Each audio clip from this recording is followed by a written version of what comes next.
I sense something dark.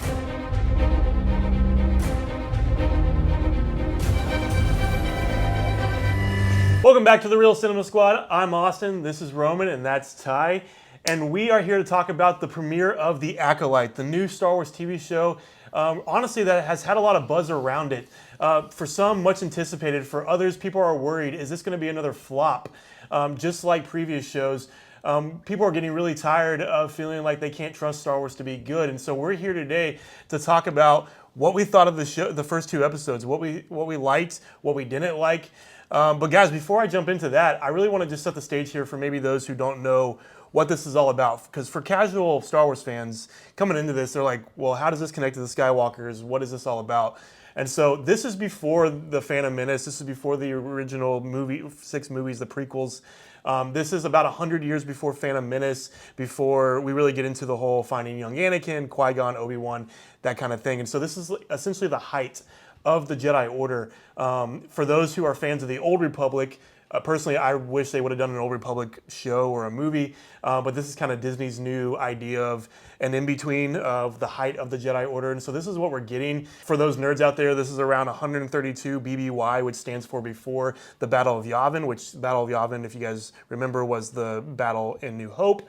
And so we're kind of in that stage of what's going to happen to lead up to Phantom Menace. And so when we start off the show, we're introduced to a lot of different characters. Master Soul, this girl named Osha, and we're kind of getting into this whole situation of who's killing Jedi, why is that happening. We're really thrown into it pretty quickly and not really introduced to a lot of the characters. So spoiler warning, we are going to get into some major details here, but I would love to get to your guys' thoughts on what you liked, what you didn't like about these episodes. Yeah, so I'll kick it off, and then Roman, feel free to interject. But I would say one of the things I did like was the soundtrack and the score in the first two episodes. I think it harkened back to the prequels. It gave me some nostalgia in that way. And I thought the visuals, some of the new worlds that they introduced in this, and the visuals, and I thought that was a high point for me. And Master Soul was probably the highlight for me in the first two episodes. I liked him.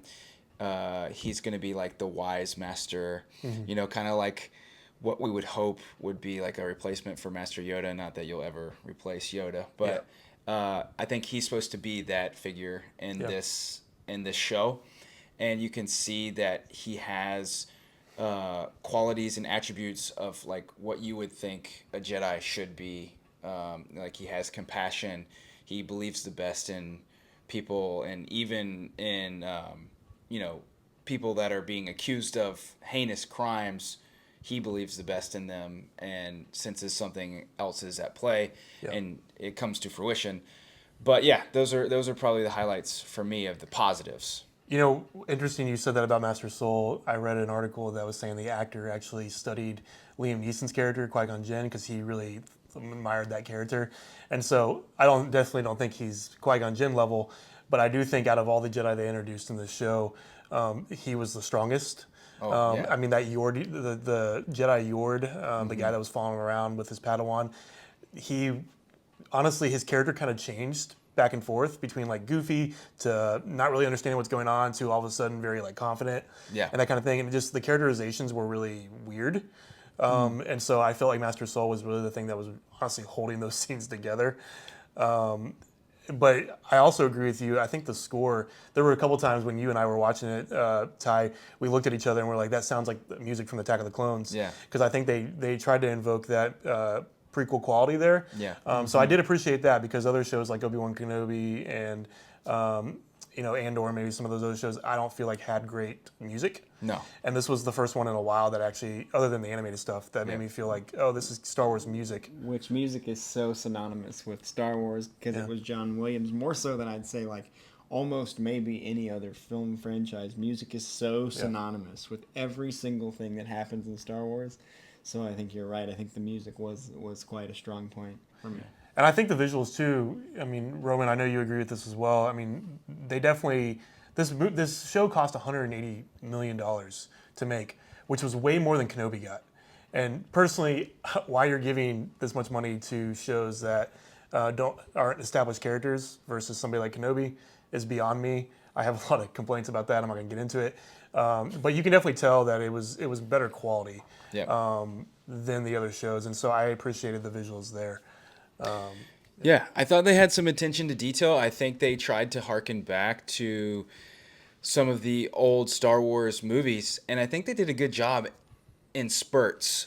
But if we're going to get into the negative side of these two episodes, I thought that the story just drug and drug and drug. There was no real solid pacing. There was no real high point. There was no real high points. The choreography of the fight scenes, I know they were trying to invoke like this kung fu style of fighting, but it just didn't do it for me. All the force, moving, but never like truly pulling your lightsaber. Like you could have pulled the lightsaber out right away and ended the fight. Yeah. But I don't know if they were doing that on purpose because of the way that they were positioning, that they couldn't pull their lightsabers because they weren't ready to kill. Right. And that's what they talked about in the show. Right. But I just thought that was utterly ridiculous. And I thought it didn't play well. I thought the opening fight scene was really corny, especially when she goes like this and is like, "You will fight me with all your might. Attack me now. Attack me with all your might." I thought that was the dumbest thing, and then she did it again. It sounded so. She did it 3 times. It sounded so forced, like it was like they were just trying to figure out something for her to say. Yeah. Other than just walking up to the person and attacking them immediately and then fighting. Yeah. I thought that was so stupid. Yeah. And really hoping for future episodes when they actually start to use their lightsabers that we get some good lightsaber duels. And where is this laser whip? That's all I want to see. Yeah. I mean, to be honest though, Ty, that's the thing that drove me crazy the most about these 2 episodes is that you have them pulling out lightsabers for no reason. Yeah. Like he pulled it out in the cave, then he pulled it out in front of the guy that they were investigating. And then in the very beginning of the show, Carrie-Ann Moss's character, Indra, Master Indira, she pulled it out and she blocked a couple, knives, but that was it. Yeah. And I'm just like, and I get that they're trying to go with the kung fu thing because George was all about samurai and Japanese culture and that kind of thing. And there's been kung fu like type action in Star Wars, even in the animated. But to me, I'm like, when you have entire fight scenes that have nothing to do with actual lightsabers, and your whole show is wrapped around Jedi, what are you doing? Like, she could have easily pulled the lightsaber off of them, and then they could have gotten to this whole I don't know. It felt like they were trying to invoke a different genre than what Star Wars is used to. Yeah, it didn't feel like Star Wars to me. Now that I think about it, did Master Soul ever pull his? Do we even know what color he? Yord was the only one that pulled his lightsaber. And in the cave, he basically used it like a flashlight. Yeah. He basically used it like a lantern. He did this, which you do in Jedi Fallen Order video game at times. But that's a game. Yeah. This is an expensive TV show, and Ty, I agree with you that for me, the dialogue at points was just. It never blew me away. Star Wars has never been known for its great dialogue, but there were points where it was just plain bad. Yeah. There were moments where both May and Osha just said things that were completely unnecessary. At one point, she walks into the area where she needs to be, and she goes, "I hope you guys can hear me," when she's testing the comm, when you could have said literally anything else. Yeah. And it would have been a better choice there, or and there were so many times I was like, this is just not good. Like and at one point I do have to point this out. The line that made me laugh was when Master Soul tells May that she's completely misunderstood the Jedi arts, which ironically I feel like is exactly what Disney has done with everything Star Wars that they've done, minus maybe Ahsoka. So I find it ironic that would be written into a Disney project, considering that's how you could summarize Disney's venture in Star Wars in one sentence. I'm very, very upset. I told you guys both this while we were watching it, that they brought in Carrie-Ann Moss, feature her heavily in the trailer, just to smoke her in the first 2 minutes, and she's dead. Yeah. Like we said, this is a spoiler video. They obviously couldn't afford to keep her for more episodes. For 3 minutes, yeah. I think because quite honestly, I saw Carrie-Ann Moss in the trailer, and that's what made me excited to watch it. Well, she was the most popular actor. She's gonna be awesome. Yeah. Everybody else is pretty unknown. Yeah. I think obviously we can nitpick about the dialogue, but it's not like, yes, some of the things they said was super cheesy and bad. super weird. But it wasn't even really what they were saying to me. It was that the pacing of the conversations, the relationships didn't flow. I mean, you had chemistry between the original characters and the prequels and all that kind of stuff. Obi-Wan and Qui-Gon had instant chemistry. Yeah. The moment that they were on screen together. For sure. Harrison Ford, Mark Hamill, Carrie Fisher, they were electric. And to me, there was nothing. those things didn't flow enough for me to really care about those characters, or to really like feel like the scene was moving along. It just felt very stilted. Yeah. And I hope that gets better. Maybe that we're past this kind of like this exposition and setting up the plot type thing. Sure. The best thing that happened to me was when Osha was wanting to go after May, and Master Soul was like, I failed her once, don't let me fail her again. That was the one time that you actually felt something that the character was saying. You're like, oh man, that hit. But that was about it for me. Yeah, I mean, we know that there's more to this story. Obviously, they're trying to hunt down and kill Jedi to seek revenge for what they thought ultimately killed her. Which obviously she's still alive, and we know nothing about. She's working for this acolyte who we don't even know who this villainous character is that pulled out a red lightsaber but for a split second. But I will say he sounds awesome. We heard his voice, and he sounds awesome, but that's all we know. Yeah, and so we know there's going to be more to this story. Hopefully there's some flashbacks. Hopefully they give us some actual context to what's going on here, because I just don't feel connected to any of the characters at all. And the whole point of Star Wars is to feel like you're a part of it. Yeah.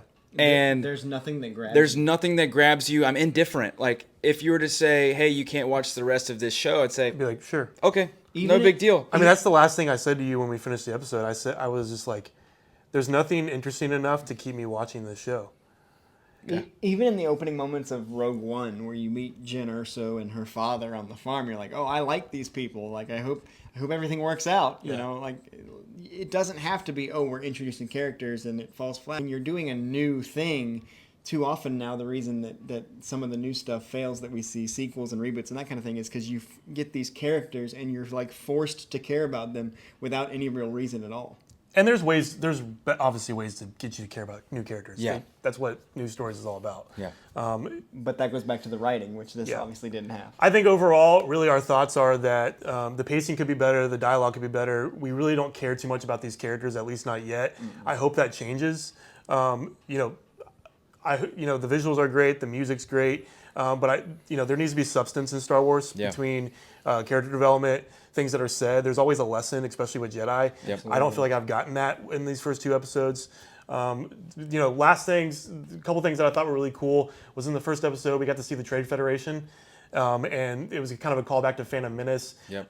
During this time of the High Republic, it's when really the core worlds are kind of expanding and trying to find outer rim worlds that we see in the later movies. And so there's this whole like hyperspace rush to try to find like other worlds and get trade routes and that kind of thing. So it explains why the Trade Federation's there. Yeah.